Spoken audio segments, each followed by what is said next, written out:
Hello and welcome to the Con Couple. I'm Richard, I'm Caroline. and I'm about to have to put the car in reverse.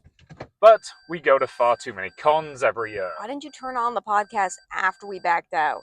because we stopped at this petrol station specifically to set up before we got on the highway. Yeah, but you could have waited to start till after we backed out of the parking spot. I mean, I could, but This is quality content. oh, it's great. This is very typical of the standard of our content. Let's be honest. Yeah. Uh, So, standard disclaimer, obviously, this is done with hands-free mics. As you can tell, we're in our car. So, Yep. everything's hands-free and in keeping with the laws of, in this case, West Virginia. yep. Yeah, we are perfectly good. We're basically just having a conversation in our car. Yes. So, do you want to explain to our fine listener where we've been this week? So, this weekend, we decided to do a lighter con because this is the last sort of free-ish weekend we have before the Summer Con Spectacular of 2025. We'll be going to several major conventions, including Colossus, probably Techo, probably Anthrocon, definitely Gen Con, definitely Origins, and a bunch of other stuff. So, figured it'd be good to have like a lighter weekend this weekend. And Also, you couldn't find anything more. that was most of the reason why, Yeah. yes. There wasn't really anything close, and there's stuff like Anime Boston's going on. Some friends are at that, but like, we're going to Colossal next weekend. Like, we didn't really want to commit to do a long drive this weekend. It's a 2.5 hour drive, this one for us. Yes, so, which is not a long drive. Compared to Boston, I freely admit 2.5 hours is pretty light. So the con, I don't think I've said the name of yet, is Mythic Realms. Yeah. Which is, I think, based on what I could find, a newer convention in the small town of Phileppe. We don't know. We probably should have asked somebody how the town name. Yeah, our reporting was not great on that one. Yeah, again, it's about average. They did something called Cosmic Realms over the winter, which I did actually see and look at, and this is kind of their follow-up to that. That's a bit more like a con. Both are kind of similar, small, like nerdy vendors hall events, and we decided to just make this a one-day con. You want to talk a little bit about why or how we decide whether or not we're going to make, how many days we decide to go to cons? Mm-hmm. So yeah, when it comes down to the decision of are we going to make it a multi-day or are we going to... First up, if it's one that we can drive back and forth to without any problem, so if it's, say, in Columbus, which is about an hour away from us, we can do the back and forth easily, that will probably do as a multi-day, because why not? There's no real major buy-in to not doing a multi-day event. Whereas with something like this, 2.5 hours away, if we were going to go multiple days, we probably want to get overnight accommodation. We need an Airbnb. So that's part of it. Part of it's also just like the schedule and timing and stuff like that in terms of like how much stuff there's going to be there to interest us and how long we're really going to want to spend there. Yeah. I will say, I think both of us are a little bit overtired this weekend. It's just, for me, this tends to hit about 2 weeks after the semester ends. My body's just like, oh, you just did that. You can stop doing that now. Whereas I'm in the ramp up to the summer semester and try to get people registered for classes. It's partially that. It's partially Colossus. We're going to have to drive down on Wednesday. We're still doing plan out for that. We are participating in several panels fairly actively at Colossal Con, so we'll review that a little bit next week. Also, I call Colossal Con Colossus Con sometimes, just because, I don't know, I just do. And people correct me. I don't really care. I'll be honest. Yeah. I always forget. Colossal? I'm pretty sure Colossal is correct. I've had to spell it into the thing. Colossus is not correct. But that is not what we were reviewing this week. That's going to be a very long review probably next week. Yeah, that's a 4-day con. 4, technically 5, although I don't think we're doing any of the Wednesday night stuff. We are not doing that. I don't think we're planning any Wednesday stuff. We're going to drive down on Wednesday. But anyway, we're getting off topic. We'll talk about that next week. So this will probably be a shorter review because we were only here for one day. We only really spent a couple hours-ish at this event, which doesn't necessarily mean that it's a bad event. It just means we're tired. It's far away. It was definitely kind of a one-day event in terms of programming and in terms of the stuff we wanted to do. There wasn't really anything to hold our attention as long-term. Yeah. which is normal for an event, I think, of this size. So, Oh yeah, like again, this was also on the cheaper end of the con spectrum. mhm. You know, this was sort of what, $20 a ticket for a day. $20 a ticket. You did have to pay an additional $20 a ticket to attend the Mythic Ball, which was in the evening. We elected not to do that in part because the Mythic Ball was at 9 o'clock, and it was a 2.5 hour drive. And if you've been to West Virginia, particularly rural West Virginia, which is most, if not all of West Virginia, depending on how you're counting it, I probably just offended somebody there. It's very backroadsy, very windy roads, and we didn't want to deal with that after the sun went down as not locals in the area. It made us a little bit nervous, so we decided to just kind of do a shorter day event. Yeah, doing that drive in the dark did not sound fun. Yeah. So, and again, that's not on the con. You know, we are sure that people who go to the ball tonight will have fun. It's mostly just a case of, for us personally, this was mostly just, we'll get out of the house for a bit, you know, we'll enjoy ourselves, and then we'll head home. Yeah. Which we did, and I think we had a good time. Yeah. So you could buy, I think the 3-day ticket, because this was a 3-day convention, we just didn't go for 3 days, was $40. And the ball was a $20 add-on, although I do think it was included with your weekend ticket. So I think that was a pretty good deal from like 40 to 50. I'm not going to look it up right now because we're still kind of back roads driving, so I don't trust my motion sickness in the car. That's fair and valid. We are nominally on this road for the next 71 miles. Nominally. But, so you want to describe the venue? Sure. So this venue was an interesting one. So this was actually hosted at a currently closed university. Do you happen to remember the name? I'm going to see if I can find it. I can. It was something like it had a very weird name. Yeah. No offense to it.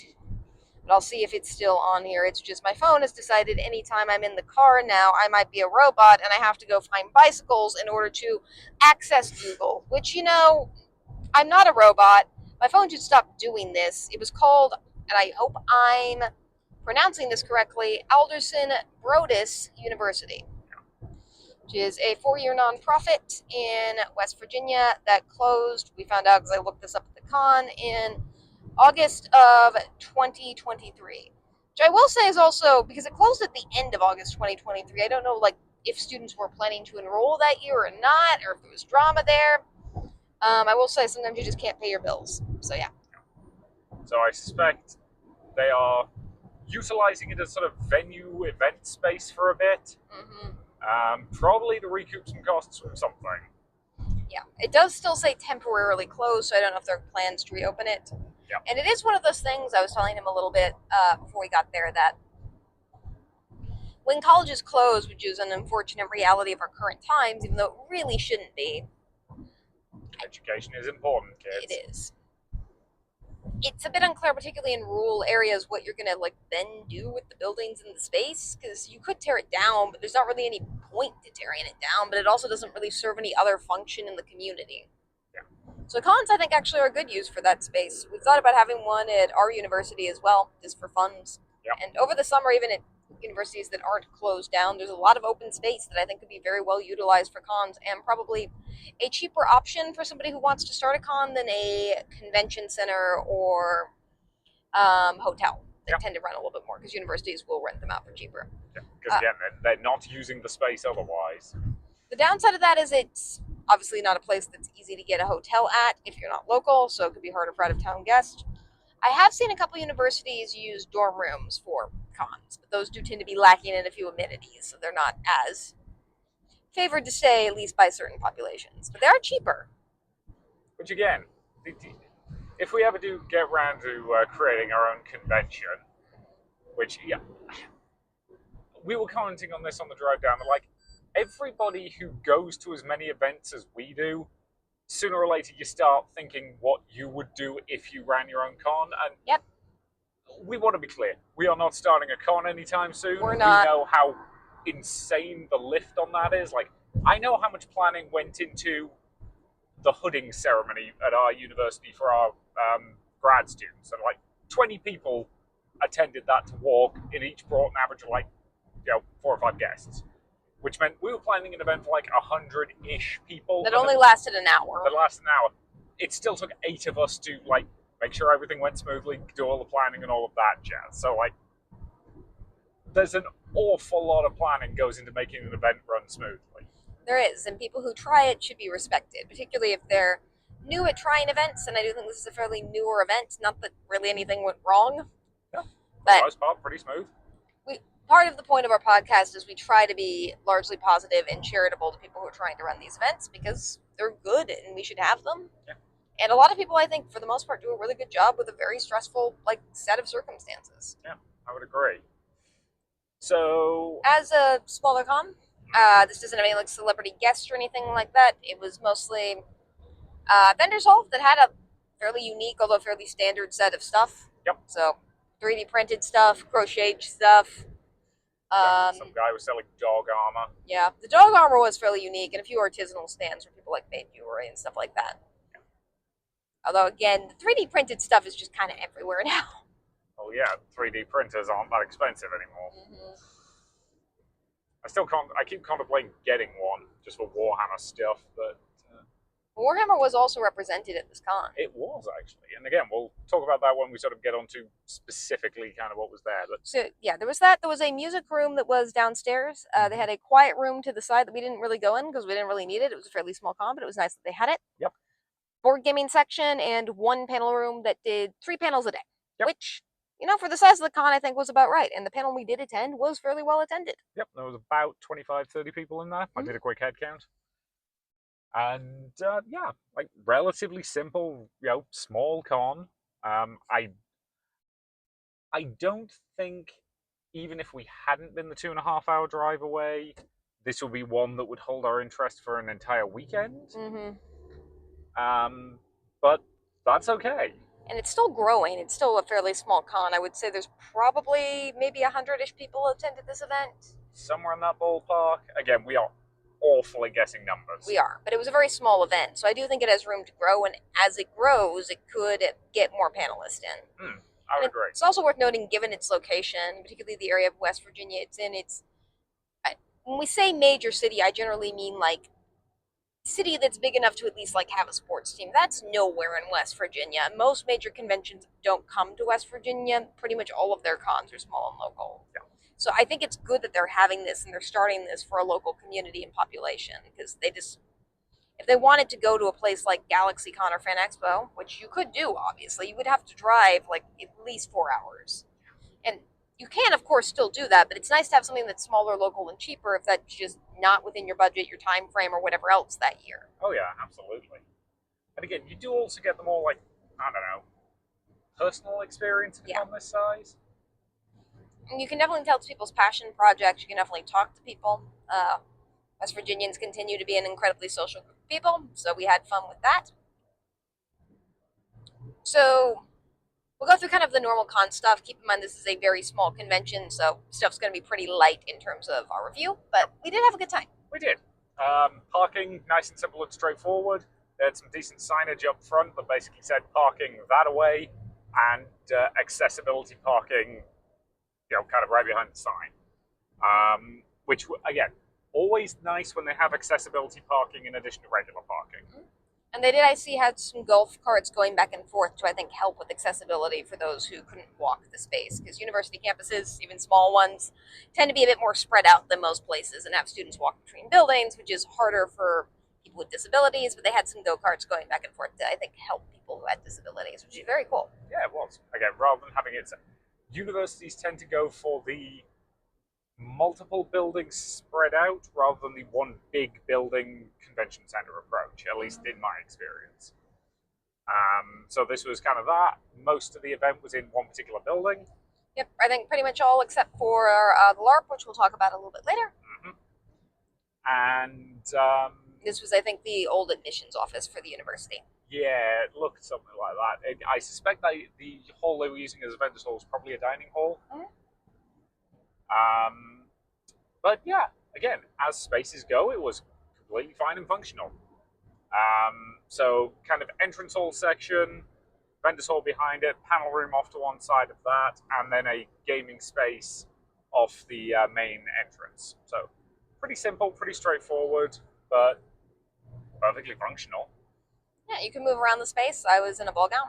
We haven't talked about costumes yet, so we're just doing Hades and Persephone, which is just standard we generally tend to go to this one when we are going to a new con for the first time. Particularly if it's just a generic con that doesn't have like a theme where I can cling on to come up with like a themed outfit for it, just because it's the first costume we made. It's the first costume I've ever worn and you that was like, not something that was out of a box for Halloween when I was a kid. Yep. So yeah, it's easy for us, despite being a fairly elaborate looking costume. We have a lot of pieces for it. We can put it on extremely quickly. Yep. Once got this on in 15 minutes. I was proud of that. Yep. That includes your makeup. Yeah. And again, for anybody who hasn't seen this particular outfit or doesn't remember it, it's the one we're wearing in the picture of this podcast. Yes. Insofar as the artist who drew that picture of us drew it while we were wearing these outfits. So, that should get, it says something that, like, a ball gown for you is considered a, like, low-key, easy outfit, but that's just kind of the way you roll at cons. I'm in a hoop skirt quite frequently. Yep. But again, it gets a good reaction. You got a lot of compliments. Yeah, pretty much everyone. This was a very small con, so pretty much everyone who was there complimented me. Pretty much everyone. Yeah, it was probably a good 70 to 80% of the attendees. Yeah, which is very nice. Very sweet. I will say, I don't know if I talked to you about this before we started. For whatever reason, when I'm at like a new small con like this is actually when I feel most uncomfortable in cosplay, which isn't anyone's fault. It's just because it's so small, everyone's eyes are just like on me for like the first like 30 minutes while I'm there, and it takes me a little bit of time just to kind of get used to it again, which again is not the fault of anyone who's there at all. They were all incredibly nice and respectful. It's just at a bigger con, I still get a lot of attention, but it's not everyone. Yeah. Whereas at cons this size, it's everyone, and I don't know anyone there, and it's a new building, and that I do get a teensy bit overwhelmed by and felt a little bit today. Not the fault of the con, just the fault of me in cosplay in a new situation. So I will say, if you're a cosplayer like me, maybe you felt something similar, and it's just something you should kind of talk about and think about how you should manage emotionally. It's not anyone's fault. They were amazing and great. But sometimes it's just like, oh, wow, this is a little overwhelming. Which is why I like that this con did have a quiet room. I didn't need it, but I did get kind of close to needing it there for a second. So again, nice that they have it. I always appreciate when a con has a quiet room. The main issue that you sometimes run into with quiet rooms, and for the record, I'm not saying this con did. We didn't go in, is that sometimes you do get people who just kind of use it as a space to hang out and talk, which is not what it's supposed to do. The rules do for this one explicitly say, no talking above a whisper, mm-hmm. Be respectful of others. Like, I suspect, based on what I saw, they were handling it, about as well as you want. Which I appreciate. Some larger cons have a quiet room, but don't tell you about the quiet room unless you have a disability and say that you need it, which I also don't think is a good solution to that problem. Might be talking about that more next week. Yeah. Oh boy. It's fine. That gets its own review. And I will say, as cons get bigger, it does get harder to people manage and stuff like that, and I want to respect that. So a con of this size is probably a little bit easier to at least manage in terms of people and numbers, where you can count the number of people there, than a con that does hundreds of thousands of people. Yeah, I would absolutely agree. But they still did a good job. Oh yeah, again, credit where it is due. So for registration, you could book tickets in advance. We elected not to, just because we figured it'd be easier. A lot of times we choose to book tickets in advance just to save on time, but at a con this size, and because it was in a new location that we didn't really know all that well, and because the online system, I'm sure worked fine, but it wasn't one I was familiar with. I was just it's probably easier to just get tickets there. Yeah, which we did. We did, and the person who was checking us in was very nice. Yep. Very simple system. Bought tickets. We got black wristbands. Yep. It's cool. Which she pointed out matched our outfits, which is very cute. Which was pure coincidence because that's just the color they're using for today. But yeah, it was fun. And the nice thing about this registration that some cons do, particularly if they're smaller, is she explained pretty much everything that was going on that weekend to us, which was very nice. Including they had a con game points thing, mm-hmm. Which was basically by taking part in different events, you could get your things signed off and earn points, and you could spend those points on either some specific prizes, or if you wanted, you could use them to get raffle tickets for some big prizes. And the stuff you could get points for was stuff like attend a panel. Play a game in the board game room. Yeah. Which again, take a photo with a vendor, like all stuff that's like pretty normal, and that it's mostly just a way to get you to understand how a con works, which I honestly think is really smart as a way to get people to kind of understand how to go to a con if you don't know how to. Yeah, I would agree. And again, they had a few potentially interesting things. If we wanted to stay late and do the raffle, maybe we would have looked into it more. But again, relatively quiet weekend this one by our standards. And we could have stayed longer. It's just we're a little bit tired, as we mentioned, as you can probably tell by our review. And the fact that I keep yawning. Yeah, there's that. Oh, I should have had more caffeine. It's fine. So after registration, we did typically what we do at a new con space, toured the venue, and checked out some stuff in the board game room, which made you pretty happy because your favorite hobby was actually fairly well represented at this con. Yeah, they were playing some Warhammer. Which again, I don't get an opportunity to play Warhammer anymore. And then the guy who was running it had a conversation with you and was talking about like some stuff that you could do in the community that was Warhammer related. Unfortunately, this con is 2.5 hours away from us, so it wasn't really realistic for you. No, unfortunately not. Again, I do really need to look into and see if there's a local gaming group or anything like that, because I would like to get back into it. Like, I have multiple painted armies. I should use them at some point. Before I miss 10th edition entirely. Talked about maybe doing it at a con someday too. They were also giving away some more Hammer like prizes for the raffle. Which looked pretty good, like to my eyes, in terms of prizes. Decent stuff. Like, nothing I personally wanted purely because I don't need starter sets, but for somebody who is getting started, they're good. I'll say this: G-Dub's marketing has got very, very good at enticing new people by doing starter sets that are very good at getting you into a specific army or force or whatever. So they are good quality things. They are actually good starting points. So as a thing to raffle off at a con like this, that was a pretty solid choice. And this was another one of those raffles where it wasn't one big pot. It was you put your tickets into the specific thing you're interested in, which meant that if you were really interested in the Warhammer stuff, you could put your tickets specifically into the Warhammer thing, and you weren't going to win anything else. The only thing you had a chance of winning would be that Warhammer thing, but that also meant you had a higher chance of winning that specific thing. Yeah. Speaking of which, Extra Life was also there doing a raffle. So Extra Life is an organization that what is their actual charity? I believe they're a children's health charity. Yeah, I think Children's Health, Children's Hospital. We've seen them at a lot of local conventions, and they pretty much go around to different conventions and have quests and stuff that involve donating to the charity, but also fun to do. And they're another way that cons can raise money for good. So yeah, I appreciate them a lot as an organization. And they also had a raffle, which I was tempted by mostly because it had one of the few plushes at the con, and my eye was plush. Yeah, this was a slightly I did feel like the plush was underrepresented at this con. A little bit. There were some crochet things. I tend to prefer plush to crochet, though. But it was still fun. We didn't really buy anything, but the vendor soul was nice. The vendor soul was good. The vendor soul had some cool stuff. Yeah. I quite like the sword scissors. So after that, we toured the vendor's hall. Got a lot of compliments. This was the point where I got a little bit overwhelmed, but not because anyone was being mean, just because if a bunch of people are staring at you occasionally, you just get that overwhelmed feeling. But I took a few pictures, which was sweet. Yep. So at that point, we grabbed a bit of food because this was close to midday-ish. So they did have food available on site. Nothing too fancy. Hot dogs. I had a piece of cheesecake as well, which I think might have been homemade. I'm not 100% sure. But very pleasant and very inexpensive.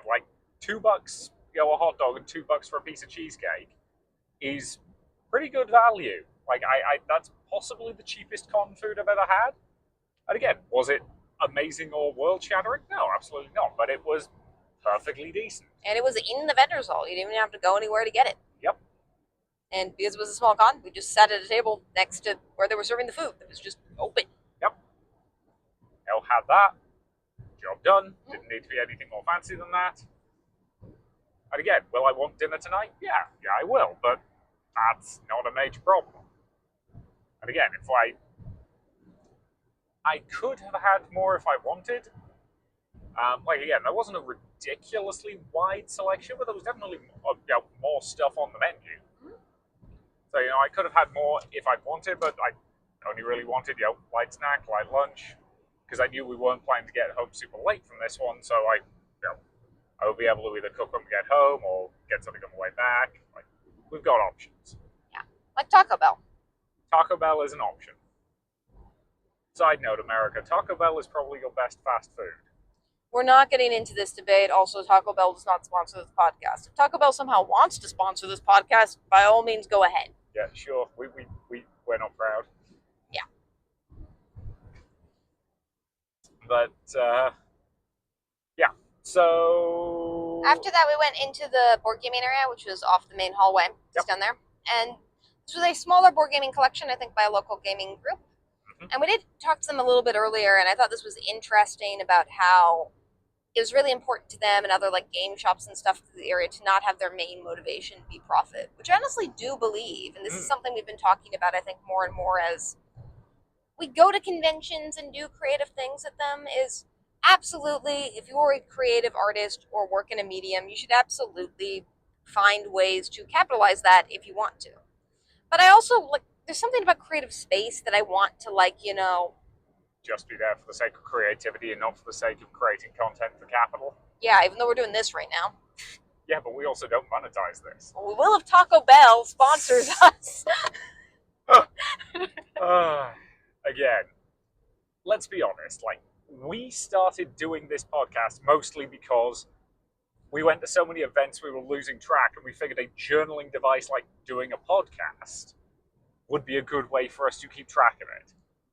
These are conversations we would be having now in the car on the way home anyway, so we might as well record it, use it as a journaling device. And it's partially a journaling device because we love the creativity of other people, and that shines at cons. Yeah. And I think it's slowly becoming, although be it slowly, a device by which we can give some support and coverage to local community cons that may not get as much attention as GalaxyCon or Fan Expo or one of the major cons that happen in California or New York, where the very, very, very big ones tend to happen. Yeah, that's fair.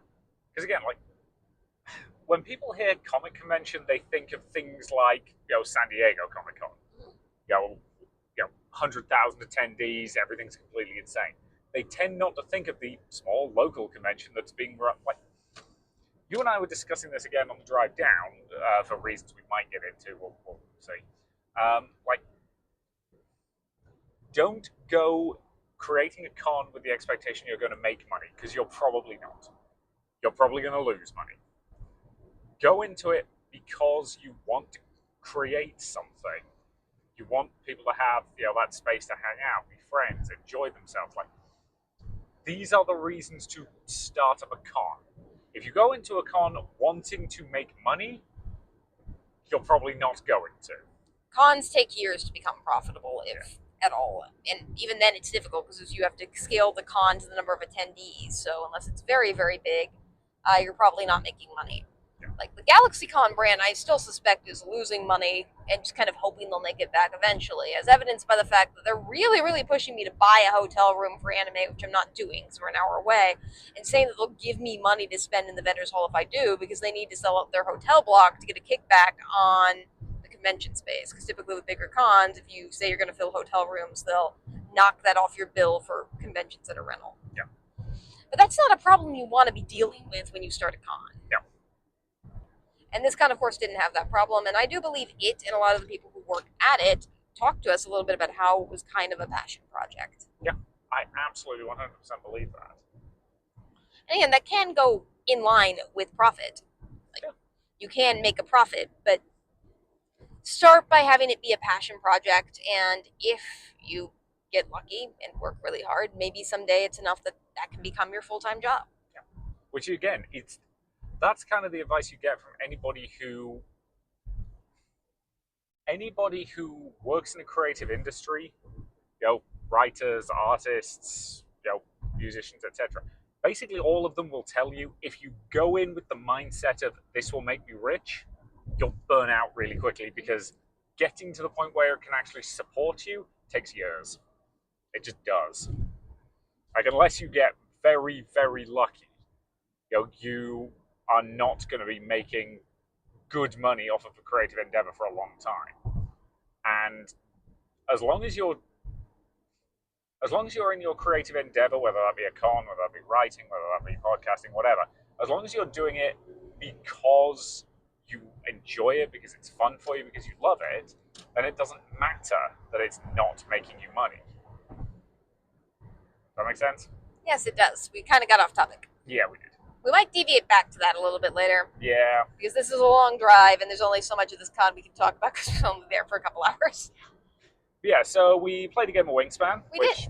We So love this was Wingspan to bits. smaller board game convention. I'm sorry I'm going to be bad about shouting out names this episode. It's mostly just Virginia roads are twisty-twiny, so I can't Look at your phone as easily. But you look up Mythic Realms, West Virginia, you should be able to go to their website and access all the names of various people there. So this was a, I think, small gaming store that had a smaller gaming collection, and I actually liked how they handled this because they had, I think, 6 or 7 games just set up, ready to go. And when I say set up, I mean set up. They were just ready. You could just walk up and play them, which is amazing because board game setup takes forever for most games. Yeah, depending on the complexity of the game, but yes, like, so Wingspan, we really like. We own a copy of Wingspan. But we don't normally play it at cons because, yeah, setup takes like 10 minutes. Because there's a lot of pieces, there's a lot of bits and bobs. It's a fiddly game just in terms of all the token and dice and everything else. Whereas here, because it was basically set up and ready to go, we were able to play it quite happily in that sort of 30-40 minute time gap we had to fill. Hilariously, we drew. Yeah. We 94 points on the head each. Which is a very rare if you ever played that game. Like, also, just because the scores are 94, you can imagine that the scores, if you have a game where both teams score 94 points, they're not likely to be similar. Yeah, it's not like we got 1 point each and that was the end of the game. No.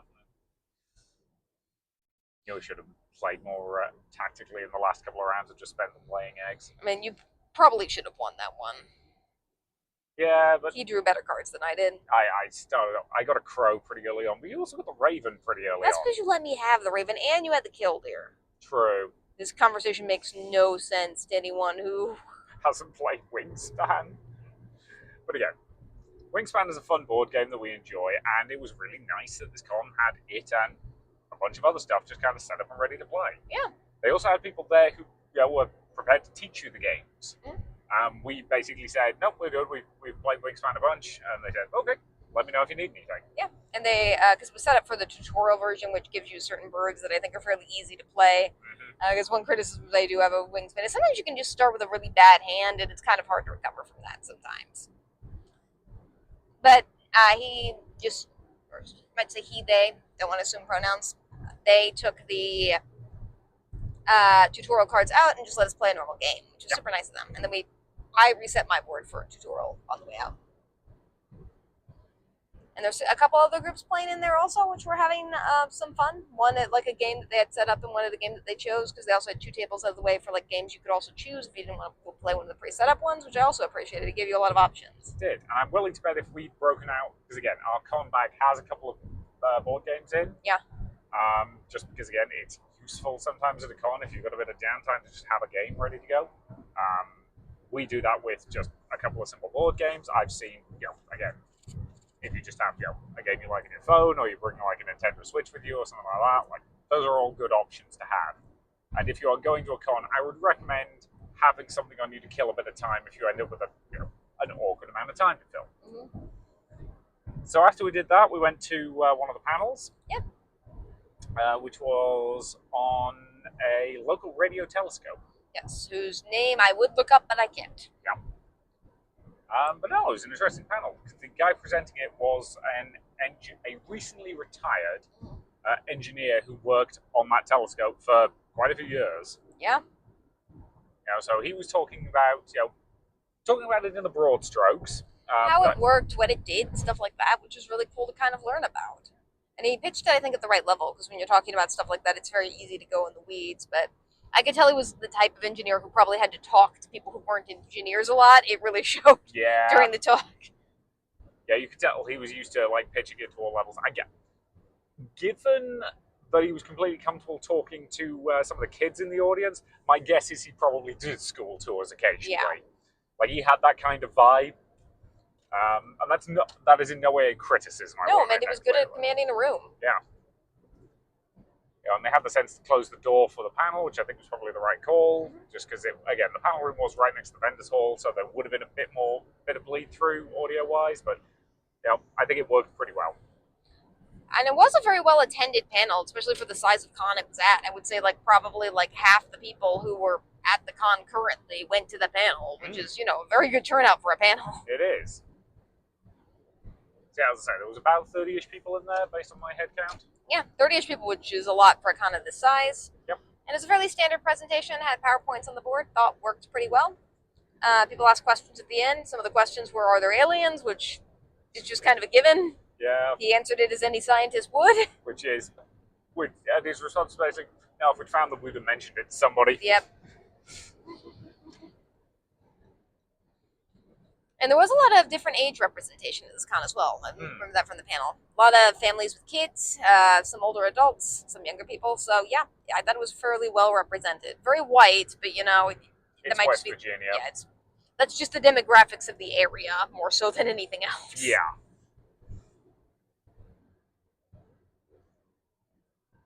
Now, again, rural West Virginia does tend to lean fairly white, which again, that is what it is.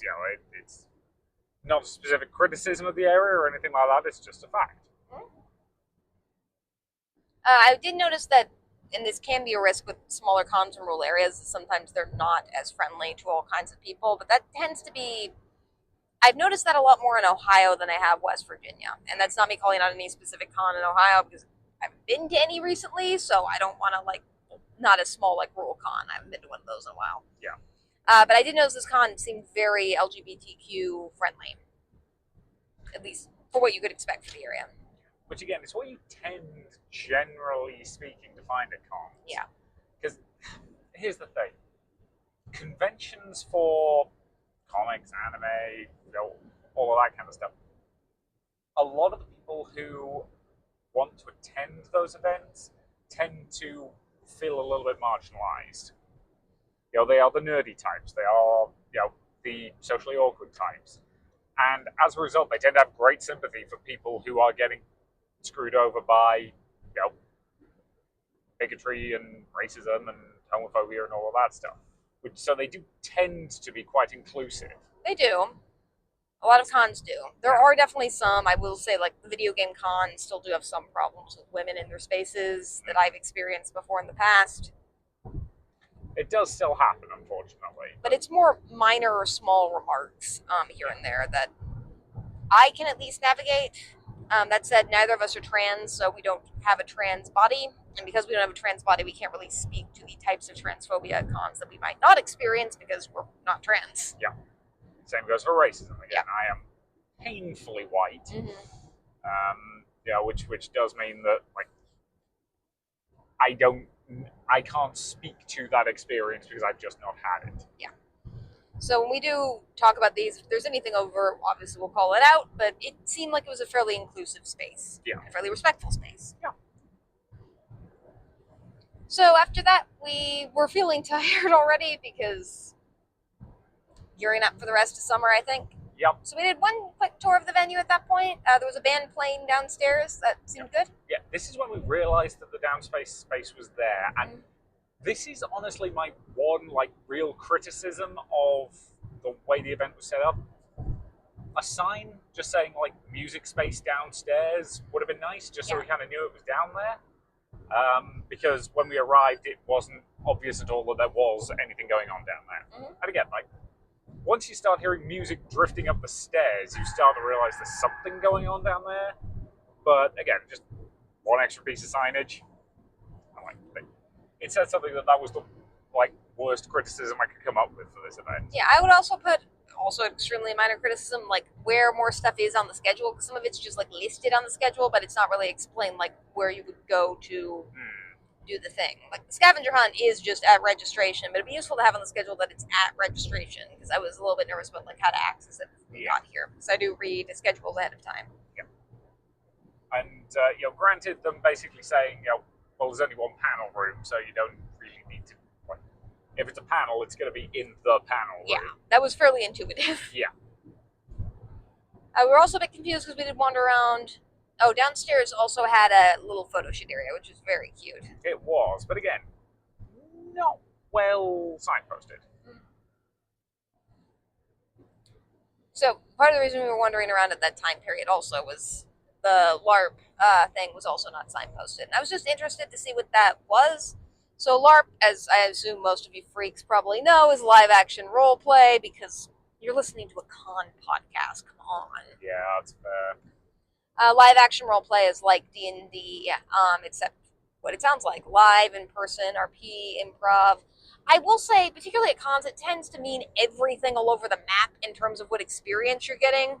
Yeah, we've done a number of LARP things at cons in the past, and we've had everything from a group of people who basically wanted some more people to turn up and be NPCs in their ongoing game.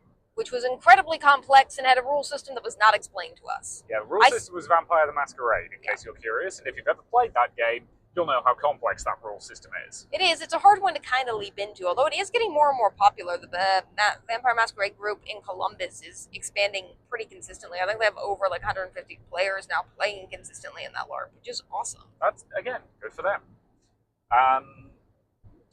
Then you've got things like, we've mentioned before, Lord McAllister's Ball. Yep. Which was a specific, 4-hour time slot. 3-hour time slot. You were sent character sheets in advance that you could learn about, which I really appreciated. Yep. And you show up and you LARPed. Like you accused each other or you acted in certain ways. It was very fun. It was a bit more light. Like there weren't any strict rules about being in character or out of character. You just everyone kind of naturally just vacillated between the two. That was a lot of fun. That was great. One guy turned up with a rock. Yeah, that guy was great. I love that guy. Because the principle of that guy's character was that he'd been sold a mine that turned out to not have any valuable stuff in it. So he decided that he would turn up with just a rock and claim this was an example of who was coming out the mine, and it was worthless. And he maintained a Scottish accent throughout the entire thing. Yeah, I don't think he was actually Scottish. And it was He was in a kilt. Yeah, like that guy. That guy committed. Yeah, love that guy. Wish we had that guy's contact information, in all honesty. But yeah, so again, that was another thing we've done as a LARP. There's the arm guard, which is that a lot of stuff. That's a LARP. It's mace. You're beating people with like foam bats. That's its entire stick. Yep. Like it's fine. You're beating people with foam bats, but there's not like a deeper plot line than that. Yeah. That is what you were doing. Well, that's again fine and fun. It just means that if you see LARP on a con schedule, you're never quite sure what you're going to get because it can run the gambit from deep, intimate role-play experience to beating each other with sticks. Yeah. And both of those are fine, but like you don't want to sign up for one and then get the other one. Yeah, like you wearing a ball gown can't really participate in buffer LARP very easily. Yeah. Whereas deep, intense role-play stuff, like you and I love that, but it's also something we need to be like. You need a certain amount of time to psych yourself up for that. Yeah. I think is the best way to describe it. You need a certain amount of time to psych yourself up, and generally, if I'm doing it at a con, I want to do it with a fairly easy to learn rule system because if it has very complex rules, like when we did Vampire the Masquerade, we had list of powers we could use, but I had no idea how any of them worked, and some of them didn't work against other vampires, and it was just really confusing. Yeah. We did have fun at that just because the table we were at was great. Fun. But though to be fair, at that we ended up getting mildly told off about that one because we made up backstories for our characters that included some shenanigans that were fun, and we were basically getting slightly told off that that stuff was over the top for the setting. Mm-hmm. To which our basic attitude was, no, our characters are just lying. Yeah. They're trying to impress people by lying, and they're bad at it. Which is always a good get-out clause if you if you overstep the bounds of something like that. Turn your character into an idiot who is lying. It's fine. There are always ways to get out of situations like that. Like when I was like improving my backstory for my character on the fly, I forgot that in Vampire the Masquerade, if your vampire is over like 500 years old, they're basically a godlike elder being at that point. And so when I just casually mentioned that my character had been around for like 1,000 years, I completely forgot that fact. And it was a bit of a whoops moment, which again, all I have to do is just say my character was lying, but yeah, lies happen, stuff like that. Yeah. So this LARP, which was also just something I think was originally kind of closer to Vampire the Masquerade and wound up, I think, being more towards the armed guard end of the beat each other with bats spectrum, which I don't think was anyone's fault. And we went, we did not actually participate. We just kind of listened to them explain it to people. Yeah, based on the conversation I heard, I believe that the person who was supposed to be running it was ill. Mm-hmm. And so as a result, somebody else kind of tagged in with like 2 days to prep, which in all honesty, good job managing anything in that time period. And it sounds like they set up stations around the college you could go to collect stuff, which probably took them a long time to set up because I think I heard 40 stations. That's a lot of stations. Yeah. And they made like a little mini game and we're going to do like a final battle. Yeah. They did say that they did it mostly with kids in mind, which is fine. Yeah. Which again, we decided not to participate just because, again, you're in a giant ball gown, we're tired, etc., etc., etc. But I'm sure the people who are doing it right now are having fun. Yeah. And if nothing else, it's a good way to tire your kids out. So. Yep. And that, I think, is about the right level of like LARP for a con anyway. Like, it's hard to do anything that's too much deeper than that, particularly with strangers. So. They also had a crows market. These are becoming more popular at cons, and I'm liking them a lot. This is basically where you go into a room and you trade trinkets with other people in that room. Yeah. And a lot of times you can also just take stuff. And again, the definition of trinket is very vague. Yeah. It's like, it might be small shiny things. It might be random stuff that you didn't sell at your last garage sale. Like, you're going to find some weird stuff, and that's cute. Like, I like these things in principle. I don't know how you feel. Yeah, I like it a lot too, and it's becoming more common at cons, which I like. And this one was also done in the vendors hall, and I thought it was very well organized because they just had the vendors had stickers on their table to let you know if they were participating in the trinket trading or not, which is really smart. You don't have to awkwardly go up to a lot of tables and ask. You could just see. And like most things with trinket trading, like some places actually want you to trade, others were just kind of giving you like pebbles and stuff like that, which is fine. But I thought it was really smart and pretty well organized. I would concur. And again, for the most part, I was pretty happy with this event. Mm-hmm. Like, it's not gonna, it did not rock my world or anything, but it was solid, it was well put together. It was cute and fun. Yeah. So yeah, we headed out pretty much at this point. Not a knock against the con, mostly just tired. We're gearing up for a very long summer of cons. Yeah, we've got, we had that 2.5 hour drive to get home. Mm-hmm. And I think our attention spans are just a little bit shot with 400 other things going on at the moment. But I want to give this con its due. It was fun. It was. Probably won't do favorite con moments or anything again this week just because it was pretty short in terms of experience. I think that's fair. So, pretty good. Do we want to talk about some of the other stuff that's running? Yes. Because I know right now is the Ethics of AI panel, which you don't want to go to. As an ethicist, so like picture you're a biology professor and you find out that like somebody who's done one semester of college biology is giving a talk on like biology and Star Trek. You're probably not going to want to go, just because you're going to be annoying if you're there. That's what ethics of AI as an ethicist is, basically. Because one thing that's very frustrating about being an ethicist is that a lot of people think ethics is just something you can do without formal training. It's not. Like, obviously you can be a good and ethical person without formal training, but thinking deeply about ethical issues in a way that is consistent and considers stuff in multifaceted ways actually does take a lot of specialized training to be able to formalize your thoughts and put it into language that actually makes sense for what you're talking about. It requires a lot of training. And this is why I don't talk ethics with her. because it's one of those things. You outclass me so much in this regard that, like, we can talk ethics, but at that point it turns into one of those podcasts where an expert explains things to a layman. Mm-hmm. Like, which you might do one day. yeah. And this doesn't again mean that you can't be like an ethical or good person without ethical training. You absolutely can. It's just if you're analyzing an ethical issue, like should vaccines be mandatory? Is it ethical to eat meat? In what circumstances is AI ethical? That involves you using a lot of specialized language to look at an issue, see how it compares to other issues, and be able to come to these deep, nuanced conclusions about it that is hard to do without understanding concepts like deontology, utilitarianism, when ends justify means, and who said what about that, how relationships factor into things, different global aspects of things, and you have to have the ability to look at stuff from a variety of different perspectives, and all of that. The more you do it, the easier it gets. So, Yeah, fair and valid.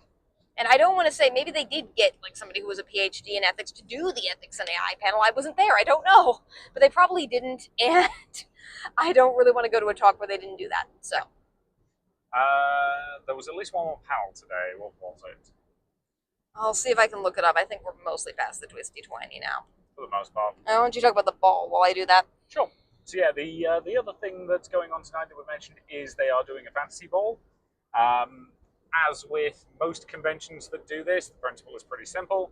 You turn up in your cosplay, whether that be some kind of formal costume, whether that be just fancy gear, whether you've deliberately picked your costume in such a way that it works at a ball, looking at you, person in the literal ball gown. Yeah, I was encouraged to go.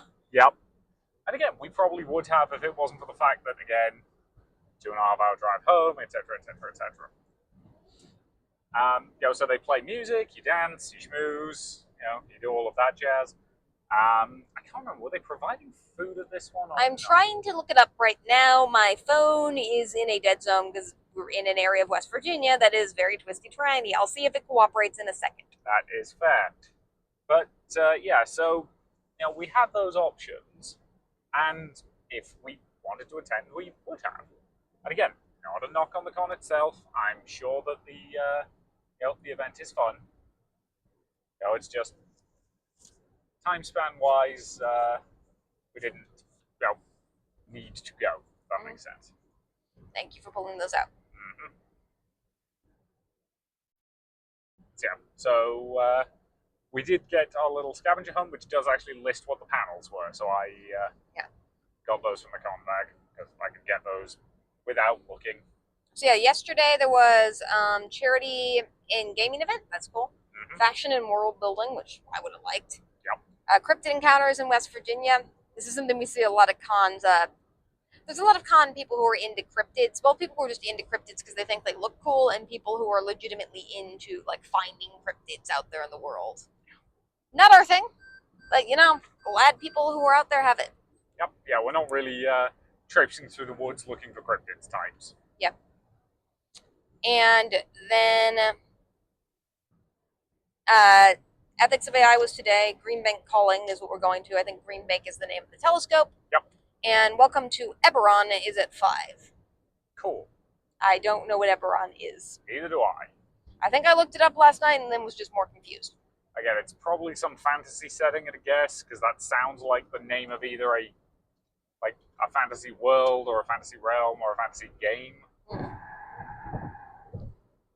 And then tomorrow they have, I'm just going to say the acronym first, YTMCU. I'm assuming that's YouTube MCU or something like that.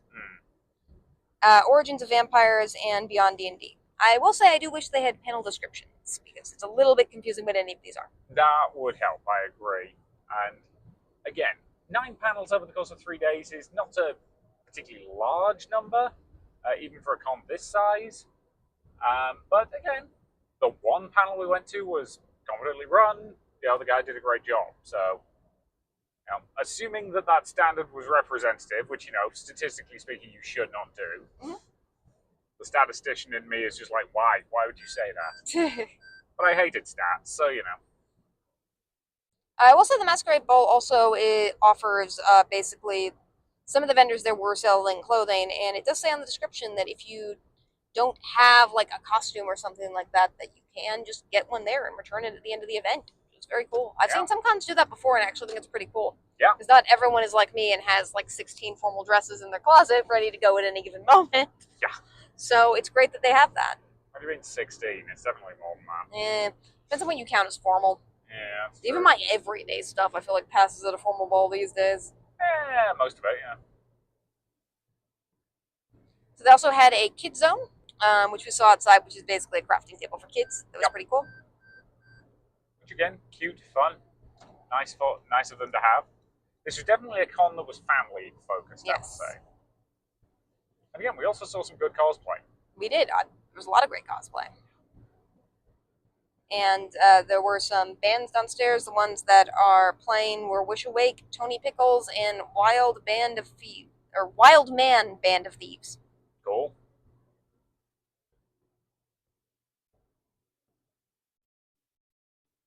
So, that I think is a review of Mythic Realms. It is. So, do we have anything else we specifically want to talk about on this podcast? So this is the point where I would advise stopping listening if you just wanted to listen to our review of Mythic Realms. Is the short version of that. Do you want to talk more? This is just kind of a journaling device on the way home. Yeah, I'm good kind of putting together some of our thoughts. So we should explain the context of this next little bit of what we want to talk about, which is just we needed something to listen to in the car on the way down. And I've been prodded just because I, as a person who I guess does a con review podcast and also goes to a lot of cons and consumes a lot of con content that was intentional. I get a lot of things about various disaster events that have happened in the past that tend to become very popular in YouTube analysis videos because talking about cons where stuff has gone wrong has just become a genre. And I will say that based on the fact that there's only one or two of these disaster events like every year, I do think that means that cons are actually doing a very good job of not having their events be disasters. Yep. And I feel like that should be celebrated. It should. Again, I think we're on the the plane problem, which is a plane successfully taking off and landing is such a common event that it never gets reported on, whereas a plane crashing is rare enough that it's worth talking about. And I think cons are in the same boat. Most cons go fine. Some of them go great. And some of them have a few minor hiccups that are otherwise fine. And then a couple of them crash and burn spectacularly. And again, when we talk about this kind of thing, we are talking about stuff like DashCon, the Fire Festival, that Willy Wonka experience thing, some Bridgerton experience thing was similar that happened. And some of the, it's also worth noting that where these events tend to happen, in addition to there being a confluence of disorganization, they tend to be charging high prices for what they're doing. They tend to not be paying people. Yep. And those kind of converge into a generalized, like, disaster. Yeah. Most of them, DashCon weirdly is the exception to this one, tend or seem to be have been created specifically with the goal of making money. And as we were talking about earlier, you're not going to make money doing cons. Like, you're just not. It's possible to make money doing conventions, but it takes a while to get there. And if you want to make real money, you've got to go pretty corporate. Yeah. Which is just not what you want a lot of the time. Yeah. Like some cons might make some money. Like CosCon, I think Desi might give herself a salary or something like that, which if she does, great. She puts a lot of work into it. Yeah. And I'm not saying officially that she does or does not. I do not know. And that's not my business to know either. Correct. And again, CosCon is very specifically built up as a charity con to raise money for a charity. Which it does. Which it does. Something like, most furry cons will partner with a charity and they will raise money for that charity. And some of those events do pay some of their staff because it can be a full-time job to run a con of that size. Not all do. Uncle Kage, who runs AnthroCon, which is a 20,000 person con, very famously does not take money. Yep. Even though that is a very big job to do. So taking money for stuff like that is fine. Even if you're a nonprofit, people who run nonprofits deserve to be paid too because planning cons is a lot of work. It is. So we can get into the ethics of that specifically probably another time, although we have talked about it a little bit on this channel. Yep. So a couple things I want to talk about in relation to cons going wrong. One is maybe the ethics of con journalism, since we are con journalists at this point. We technically are. And what is or isn't okay about reporting events like that. Because these are, I think, decisions that we have to make pretty consistently, or consistently. every time with the pun. Just because you see us when we're doing this podcast try to think through like what we should and shouldn't say on the podcast. Yeah. Like we've generally come to the conclusion that if a name's publicly available, we'll say it. Yeah. But if it's like a private person running a game at a board gaming or tabletop con, we generally don't say their individual name just because they're not asking for that. Yeah. Again, if they are a gaming group that's running a bunch of events at different cons, yeah, we'll name them. Mm-hmm. But we don't call out specific GMs as a general rule of thumb. And generally, when we're doing our con reporting, we try to be incredibly positive. And we've talked a little bit before about how we view small local conventions that are generally nonprofit as different from big, large corporate conventions where we expect a little bit more because they are turning a profit. Yeah. And how there's still some weird in between cons like that, like Techo, which isn't profitable, and Anthrocon, which aren't profitable but are very big.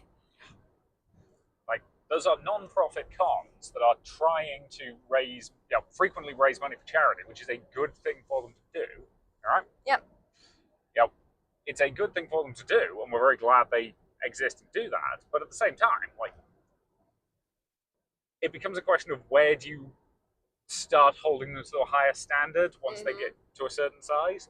Like, again, GalaxyCon, Fan Expo, they are there to make money. Yes.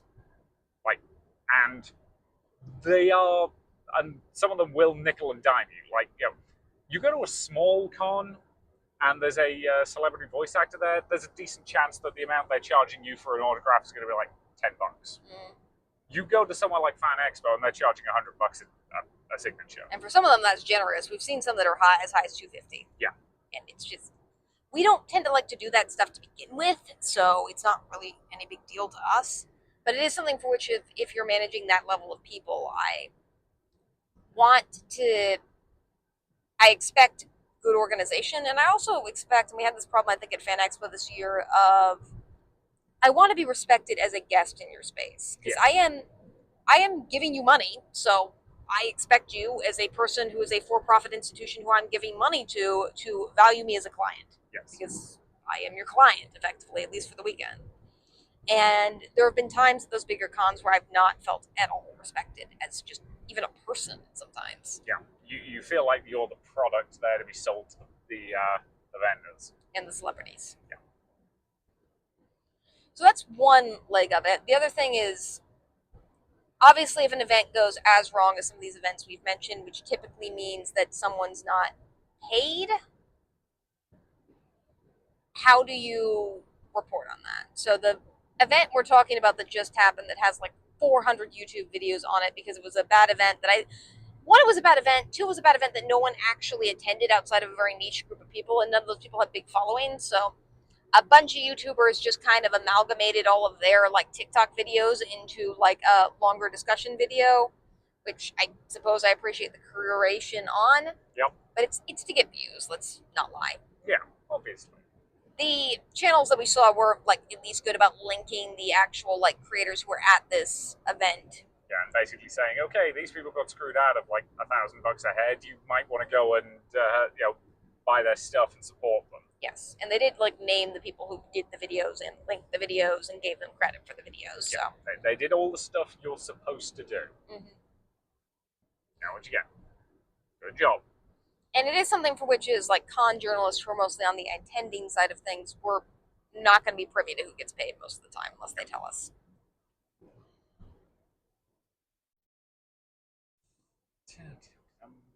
Sorry, trafficking cops. Yeah. Even though we're not doing anything illegal. Oh, we're completely fine. Like, it's just the cop pulling a U-turn in the middle of the highway.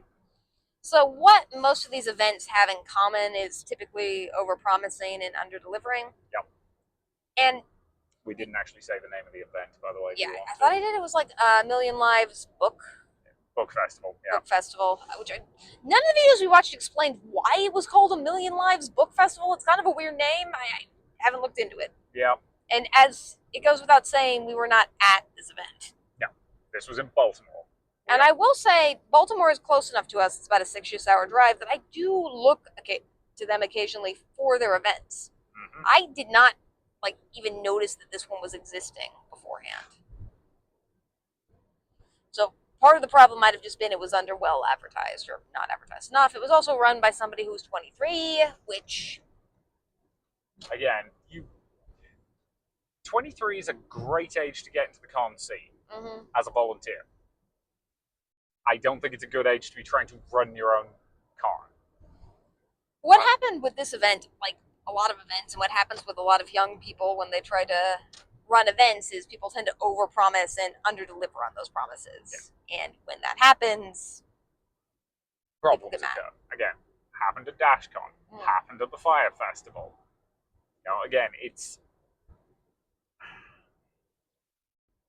telling your vendors that there's going to be 600, that you've sold 500 tickets and there's going to be at least another couple of hundred people there that you're estimating, and like 80 people turn up. Yeah, that's over-promising and under-delivering.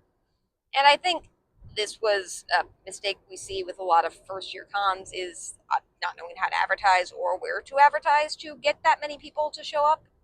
Ticket prices for this were, I think, $150 just for a normal ticket for 2 days, which is high. That's a lot.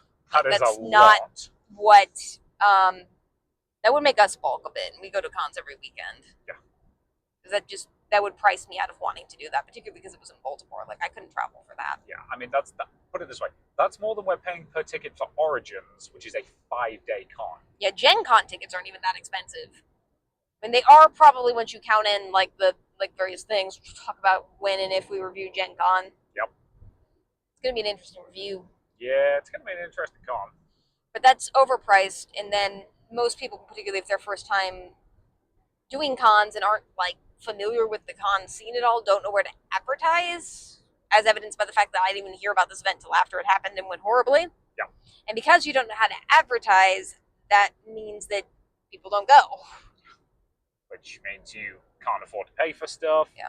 Which means that, like, one of the things that supposedly happened at this con, and again, we were not there, we cannot speak to this, is that a bunch of the vendors were told they were going to get put up in the Hilton that was connected to the hotel, to the convention center, and they got put up in the Days Inn across the road instead, and didn't find that out basically until they got there. And they were told that the rooms were going to be reimbursed, and they were not. And the biggest thing with cons, where I think they can get blacklisted, is not paying people. Like, the fastest way to get your con blacklisted is just not paying people that you say you're going to pay. Yeah, like, that will screw you over very hard and very fast. And some of the videos do talk about more minor things, like panels not starting on the right time, which those are more like, I would say, hiccups than they are Those are hiccups. And again, like, the thing that I, having now watched several of the videos on this particular event, I suspect the people who went to this convention just as guests probably had an okay time. I don't think they had a stellar weekend. They probably are a little annoyed they paid as much for it as they did, but it wasn't the Willy Wonka experience where the people who turned up had an awful time. No, they would have gotten to meet the authors that said they were going to meet. They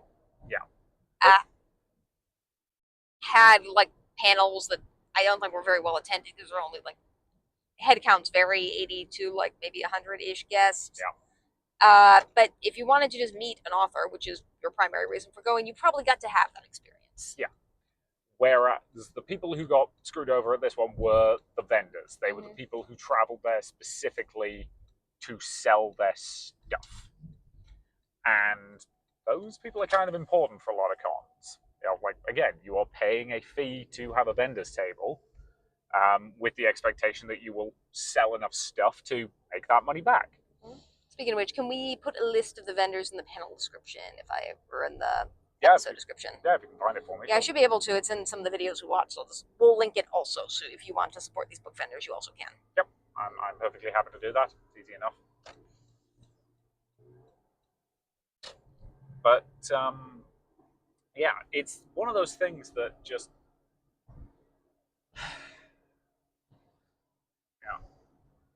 taken. Like, it does really sound like financial mismanagement was kind of the biggest problem with this con. Which is pretty typical. We've seen this was probably also the problem with DashCon based on the videos we watched. DashCon, if you're not familiar, and you definitely are familiar if you're listening to this, is a con that happened 10-ish years ago. It was the Tumblr convention. Yeah, where basically what we think happened these days was people thought they were going to have more attendees than they wound up having at a first-year convention, so they overestimated your attendance. The thing about cons is that you have to pay people money and then make that money back later, and because money is changing hands at different times, it, one, gets stressful, two, means you sometimes have to spend money before knowing how much of that money you're getting back.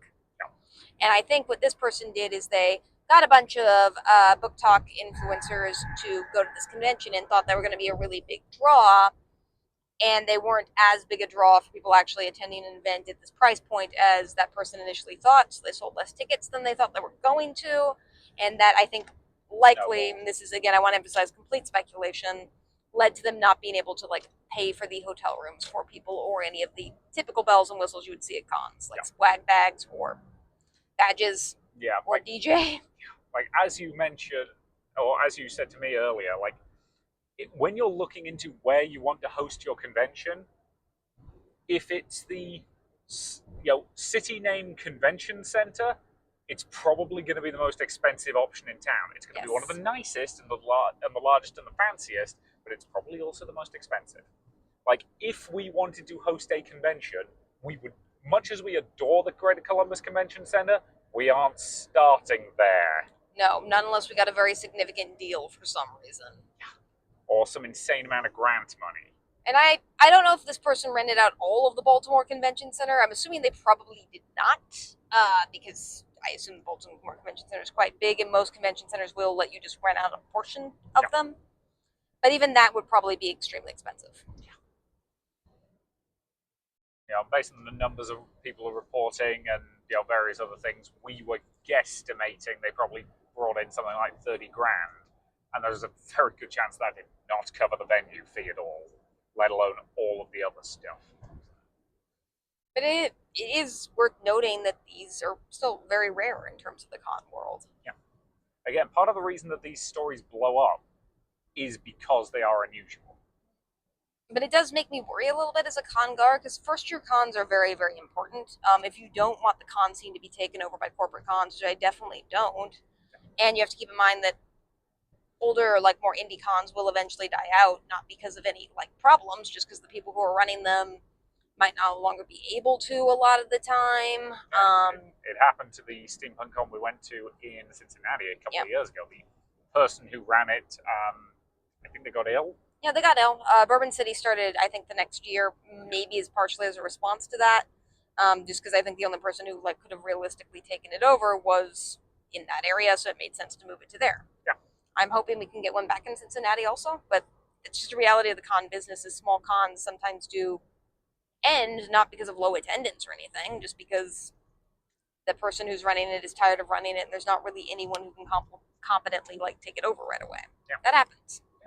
So having new cons is important. Having new cons is also important because media is an ever-evolving landscape, and like book cons, as some of the videos we're talking about, are still fairly new on the convention scene.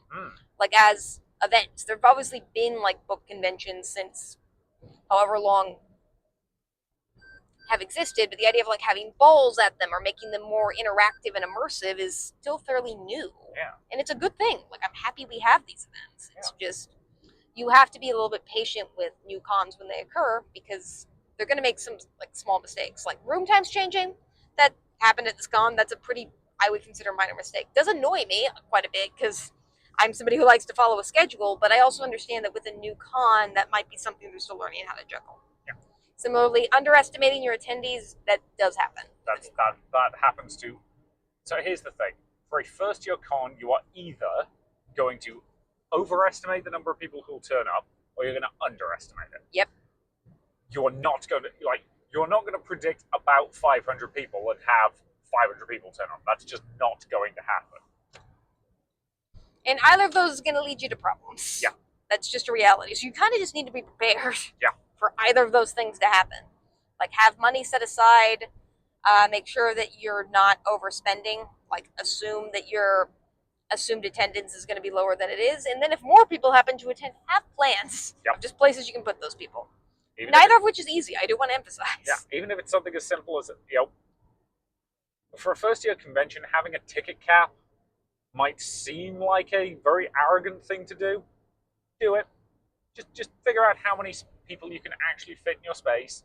and have a ticket cap in place just in case. It's more likely that you're going to underestimate attendees than overestimate your first year.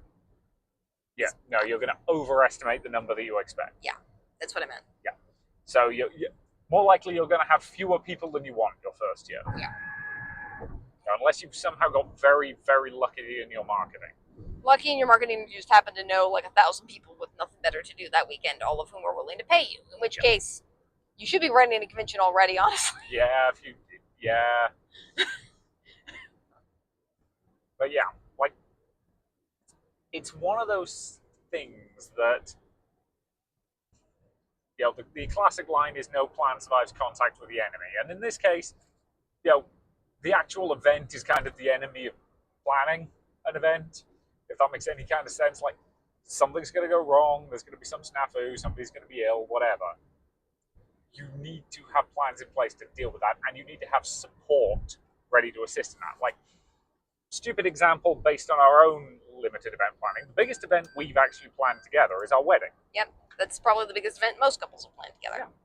Yeah. And the so the ceremony went basically fine. You were late for it, but I'm not going to judge too harshly for that. Went the wrong way on the highway, but we did plan for that too. Yeah, there was some downtime in there. Yeah, we just shifted a couple of things around so that so the guests got their little buffet thing before the ceremony rather than after it. Which I think worked out well because it made dinner and lunch further apart for that day. Yeah, it did. And then traveled to the reception, and then when we got to the reception space, we basically got told that the food we'd ordered had not been delivered.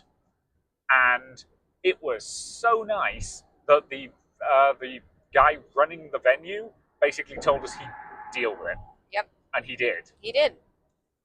It was so nice to just have that taken off our plate. And that's what you need at an event like this. You need to have people who are competent and who can basically say, I'll handle this. And that's one of the things we noticed about this event is this one person's being named. We're not going to name them just because I don't like calling individual people out. And also, like, it's not like this isn't easily findable if you wanted to. There's no indication she had support. Yeah. And other than her husband. Like, it sounds like she did the entire thing herself. Mm-hmm. For a con when you're inviting 100, vendors, trying to run the entire thing yourself is insane. Like, it's just a bad idea. Like, even the small cons we go to will have at least half a dozen, probably a dozen people managing things. I also want to be clear that we're not talking about Mythic Realms at this point. No, we have firmly moved on from talking about Mythic Realms. I just hope no one's like clicked a random point in the video and started here and thinks that this is what we think of Mythic Realms. No.